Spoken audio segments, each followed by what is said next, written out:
Hey guys, today I'm going to be answering a lot of questions about how we're living off-grid. More specifically, how we get power off-grid, how we get water, how we heat the camper, how we go to the bathroom, how we do our laundry, all those topics. Going to explain everything and show you exactly what we do, and a lot of these things will change in the future. This is just how we're doing it right off the bat. When we got to our land, we just set up the basics as quickly as possible, and so this is what we're doing right now, and most of these things will not stay the same. Actually, the goal is for all of these things to be very different and more convenient in the future, but for now this is how we do it. So the biggest one, I think, is power, electricity. How do we do that? So we are staying in a camper. If you've watched any of our other videos, you know that our friends have lent us their camper, and that is what we are staying in. So the camper has its own house battery, and so things like the lights, the propane alarm, and some other things, but not a lot, run on the house battery. This has been kind of a problem for us because we have to put a lot of energy into keeping that battery charged, so we aren't setting that alarm off, because when the battery goes down, like we could get away with not using those lights, but we can't get away with the propane alarm losing electricity. And we actually have another separate propane alarm that is on that runs on a battery, just like you have in your house. But this thing that needs the house battery to be charged, it is built into the camper, so there's no way around it. So we've had to put a lot of energy into charging that. So it doesn't charge on its own, but that is what runs the camper. So the other way that we run the camper is our generator. We actually run our generator, I think, a lot more than I imagined we would, especially because we weren't really accounting for what we had to do with the camper. But we run it only on propane, and we use the generator in only a few circumstances.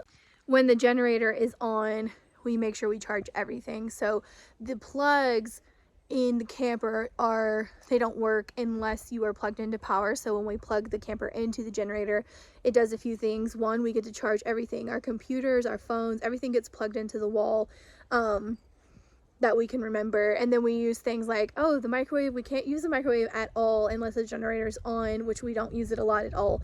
But if the generator is on, that's the time that we might consider using the microwave. And then when the generator's on, we can also charge our Jackery, which the Jackery is a solar generator. We have the 1000 watt one. We have the solar panels as well. So that is actually the other big thing that we use. We use our solar generator to charge our phones and laptops and the internet when the generator is not on. So that's basically all the other time. When the generator's on, the amount of power that it gives off is always the same to a certain extent. So if we have the generator on, you really have to utilize that very well. The solar generator, you only use it when you need it. So if I need to use 12 watts to charge my phone, it'll charge my phone and use 12 watts an hour until my phone is charged, and then I turn it off and no power is being used. So it's great for smaller things like that, and we always run the internet on the solar generator.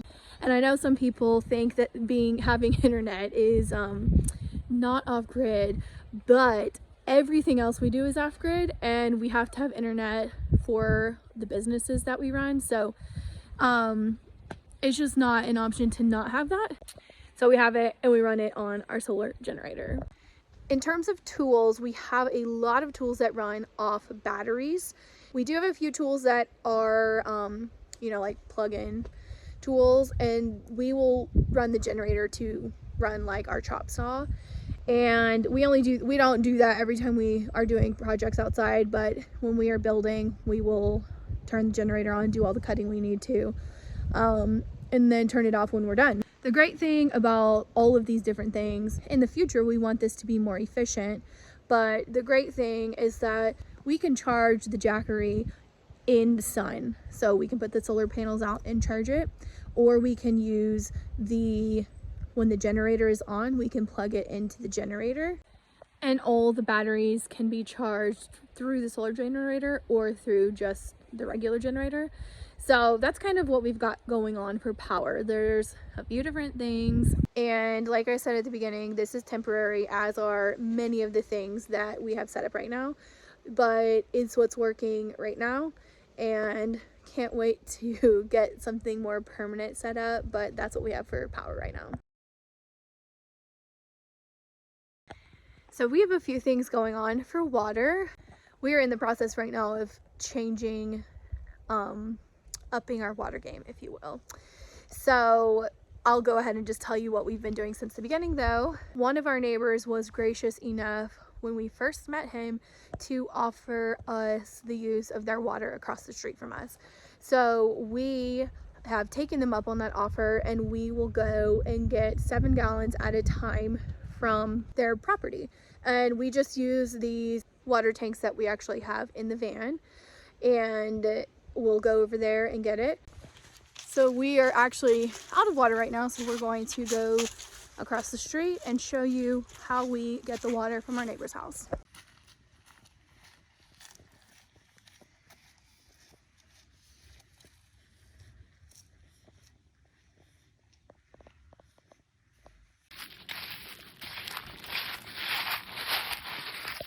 There's our neighbor right there. This is Holiday. Hi, Holiday. You waiting for some apples? This is literally our neighbor, but obviously the neighbor who's offered the water is a person.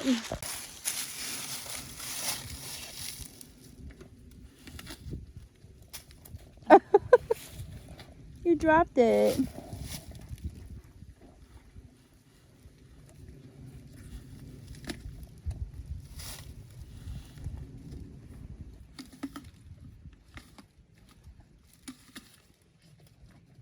He will just be standing here waiting for me. Whenever he sees us coming over, he's like, "Where's my apple?"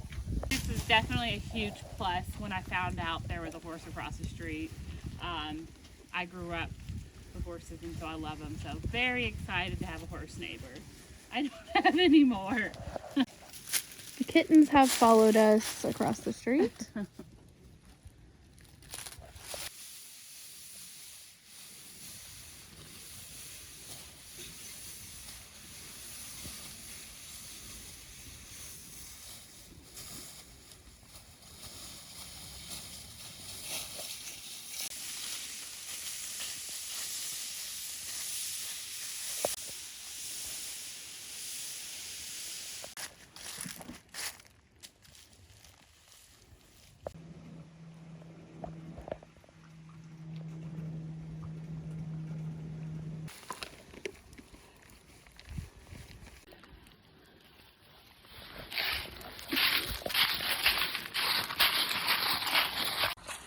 We both have to carry this. Funny. Now, when we get the water back, we just put that blue tank in the camper, and then when we need water, we will pour it into our Berkey. So that's how we filter our water, to make sure that it's nice and clean for drinking, and we use that when we cook also. And then we just fill it up as we use it. So we'll use all the water that is in the Berkey, and then we'll fill it up again. And then when we run out, we will go back to our neighbor's house. We actually started collecting rainwater here before we moved here. We don't have a ton, but we just have this stock tank that sits on the ground right by the shower, and it got full of water just from sitting out. There's not even anything special catching it. It's just, you know, an open tank. So that's what we use to shower. So for a while, that stock tank was the water we used for showering. We now have a rainwater system set up on our chicken coop, and that is what we use for giving the animals water. And then we will also use that water for showering, because we have used all the water that we had saved in the stock tank. So this is our bathroom set up back here. You can see our little heater. the bathroom was the first thing that we did, and we actually dealt with this before we got to our land. So we have a composting toilet and we built it ourselves. I have a whole video about how we built it. We were really worried about the bathroom situation, so very glad that we built that before we got here. And the good thing is that when we're done with it, it actually fits in our van.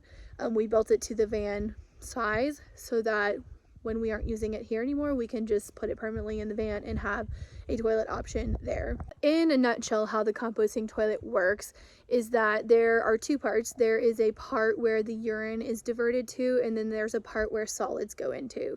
So in the solids container, you will put some kind of organic matter that will help the solids compost. So we use wood shavings because they are cheap and work really great. And we have an enclosed bathroom, and we don't have to worry about like black water in the camper. We do not use the bathroom in there. It's just all out here, really simple. For the shower, we have these two compartments. The shower is run off of a propane tankless water heater. I would not necessarily recommend the one that we have. We had a much larger one before that we had used on our stock tank, and it got way too hot and it broke. So we bought a new one, a smaller one.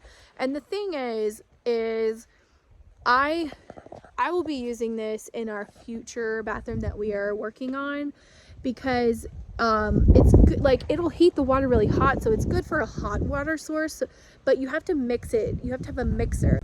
It gets way too hot, so you have to be like right next to that to make sure that it's not burning your skin off. So what we do is someone has to sit out here in a chair and monitor the temperature while someone's taking a shower, because it's not in there with you. You can't put it inside of this tent. They advise against that. So we have to have help to take a shower that is not going to burn your skin off, because we have had that experience. Usually what will happen is we will get 2 5-gallon buckets of water. So we'll go to where the chickens rainwater collection is and get water there, and we really only ever use 1.5 buckets. That's about how much each shower is. I think if we wanted to really conserve water, we could probably get that down to 5 gallons, but we are living off grid here, so it is nice to just have a tiny bit of leisure. It's not much, but just using that extra like 2.5 gallons lets you just have a nicer shower.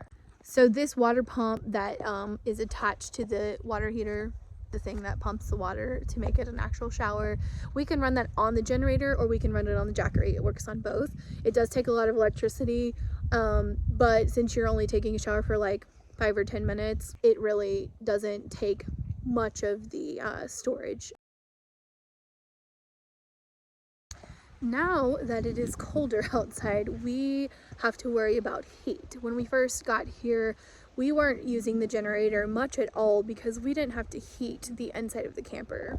But now it's really chilly. So what we usually do is when we get up in the morning, if it's really cold, we will turn the generator on and turn the heat on until we are done like eating breakfast, and we turn it off and go outside and do whatever we're going to be doing for the day. And then at night, when we can't take it anymore, we turn the generator on, and we are running a space heater inside. So when the generator's on, of course, we're charging the Jackery inside, we're charging computers, we're charging our phones, and then we are running the space heater, and that actually warms the inside up pretty good.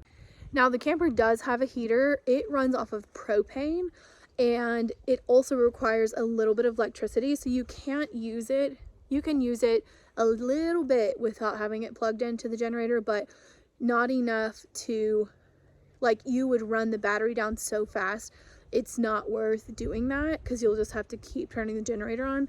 So sometimes if it's really cold, like when it was 19 degrees, we ran the generator, and then we also ran that heater inside the propane one that is built into the camper. But mostly that's just using too much propane. Like, you're using propane to run the generator and then to run the heater also, and that's dumb. So we mostly just use our space heater, and we definitely do not use heat at night, like when we go to sleep. So we just get it nice and warm, go to sleep, wake up, and deal with if we need to turn it on or not again. This works fine for us. when it got down to 19 here, I just felt like my nose, like kind of my face was so cold, but it's not been that cold that many times. So if it's 25 and up, we certainly are fine not using heat at night. And honestly, if it gets any colder than 19 degrees, we're still not going to use heat because it just is not super efficient to just run the generator, and we're certainly not going to sleep with the generator on. So let's hope that we get our shed and get to move in before it gets colder than 19, because we will be in for a little treat. The last things that I wanted to talk about is how we cook, how we do dishes, and how we do laundry. So since we are newly off-grid, we do not have a setup for laundry here. So laundry is as simple as just going to a laundromat nearby and doing our laundry. It is not ideal. I don't know if you've ever done laundry at a laundromat before, but it is not cheap. We are going to have some sort of setup here. We don't know the specifics yet, but we will have something here so that we can do laundry here. But right now we have no setup to be able to even hand wash laundry. For cooking, we cook on the stove in the camper, and it runs off of propane. So it's same thing that we were doing in Nashville, just cooking on a stove. It only is a 3-burner, and so it's pretty small, and we can only use our small pans on it, which is fine for now. It actually has an oven, but we've never used that. And then lastly, how do we do dishes? So there is a sink in the camper, but we have winterized the camper and we've blown all the water out of there. So if we are using water, it has to come from either our blue water jug or the Berkey. When doing dishes, Casey does the dishes basically all the time. I do the cooking, she does the cleaning. So she will heat water in our kettle, and that she'll use that water to wash the dishes. If we need water heated for any reason, we just heat it up in the kettle on the propane stove.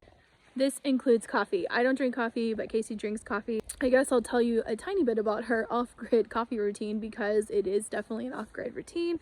So yeah, the water is heated on the propane stove. She hand grinds, like with a manual grinder, she grinds her coffee, and then she does French press. So there is no electricity needed for her to make coffee in the morning.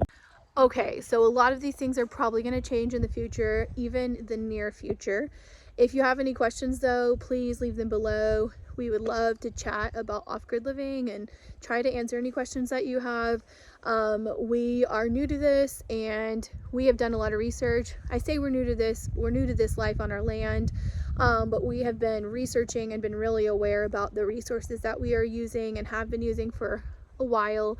And when we built our van out, we really came face to face with the things that we use, like water and electricity in everyday life. And we are learning and trying to do the best with what we have. So we'd love to hear from you about your questions and maybe shed some light on what we're doing here.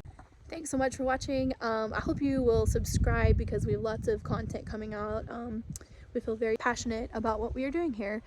And yeah, like the video, and we'll see you next time. Thanks guys, bye.